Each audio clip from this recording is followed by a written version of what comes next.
That's it. Your life is very short. And this is another illusion, that it's amazing that although on one hand the materialist teaches that life is a random event, we are like animals, that's it, we live and we die. Really, in reality, they always forget the dead bit. They leave that. And they somehow imagine, in spite of things dying in front of them constantly the whole time, people seem to live under this illusion that they are going to live on this earth forever.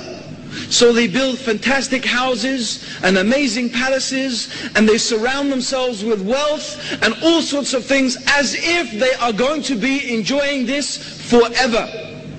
And really, believe me, some of them actually really have this idea. They don't think they're going to die. My father, may Allah guide him to Islam, he's 82 now. 82. And he told me last year, for the first time in my life, I feel mortal. For the first time in my life, I feel mortal. That means my dad has only after 82 years, has my dad suddenly realized that I am going to die. It's taken him that long. And my dad, Allah subhanahu wa ta'ala gave him a lot of strength. You know, if you meet my dad, most of you, he'd beat you in tennis easily. Allah gave him this strength and this energy. But the disadvantage of that is that he imagined, I'm never going to die. And people fool themselves with that. And only maybe when they get very old and they get weak and they start realizing, wait a minute, my strength has left me and I'm 82 years old and no one is really going to live beyond 90, maybe 100 maximum. You realize suddenly, no, death is going to come. But maybe that's much too late to start realizing that fact. And also, we don't know when death is going to come. How many people live to my father's age? Very few. Most people die long before that. So the other reality we have to be aware of, that the meaning of life is actually not life itself, but the meaning of life is the end of life. The true meaning of life is the end of life. And this is explained so beautifully in a hadith of the Prophet sallallahu alaihi wasallam. The Prophet sallallahu alaihi wasallam said, what have I got to do with this world?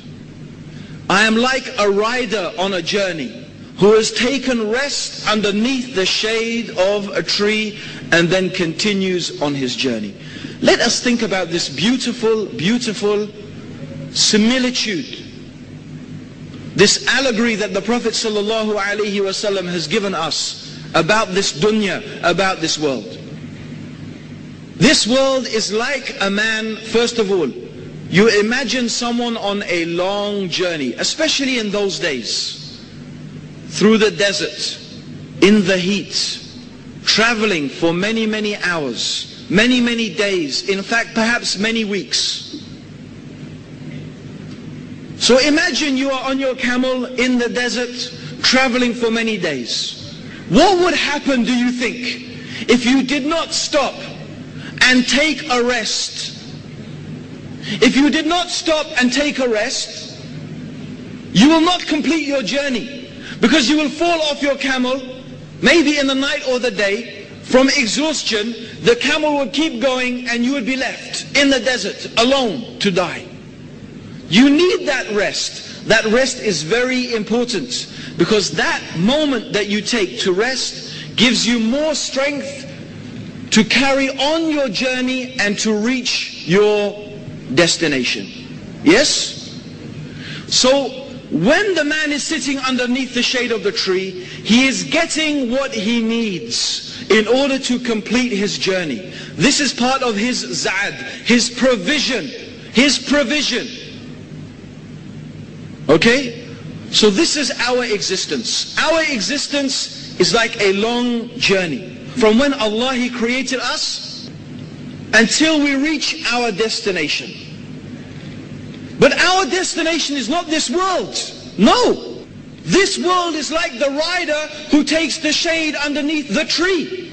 That tree and that shade is not his destination, is it? He doesn't say that, oh, that's how I've arrived now, I've reached my destination, here I'm going to stay. No. His destination is some city or some town or some place. He's only resting briefly to take what he needs. This is this life, brothers and sisters. This life for us on this earth is like a man resting underneath the shade of a tree on a journey. We are here just to take what we need in order to reach our destination. And what is our destination that we want to reach, that we desire to reach? It is paradise. And the destination that we want to avoid is the hellfire.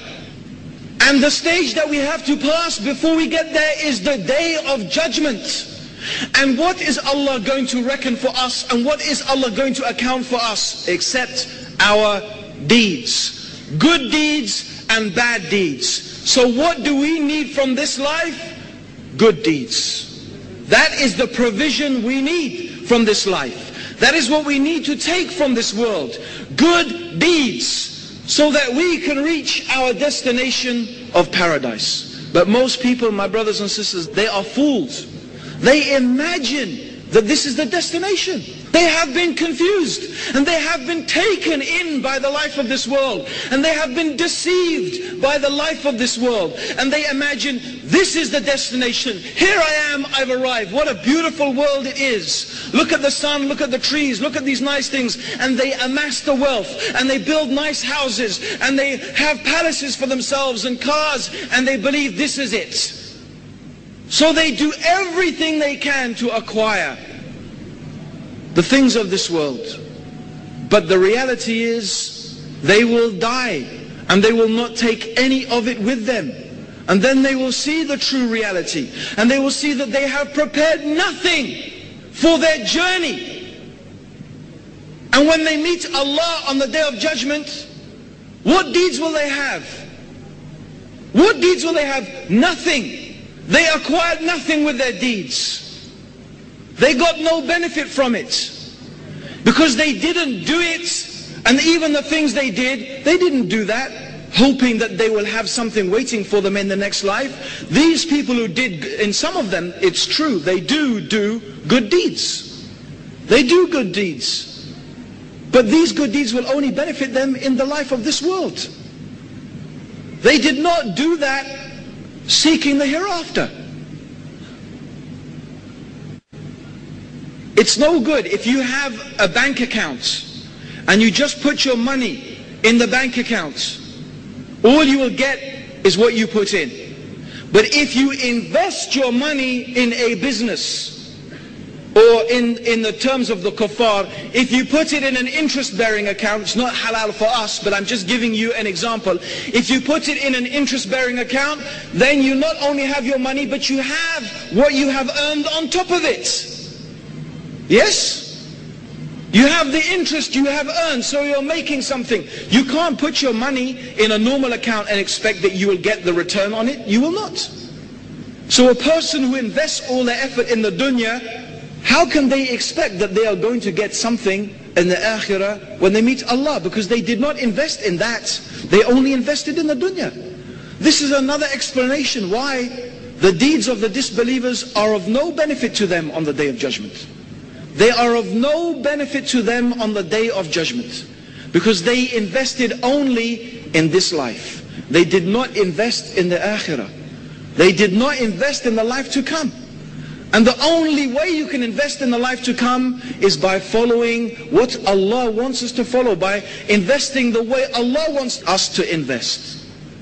By obeying Him and obeying His Messenger according to what He has revealed. By worshipping Allah subhanahu wa ta'ala alone.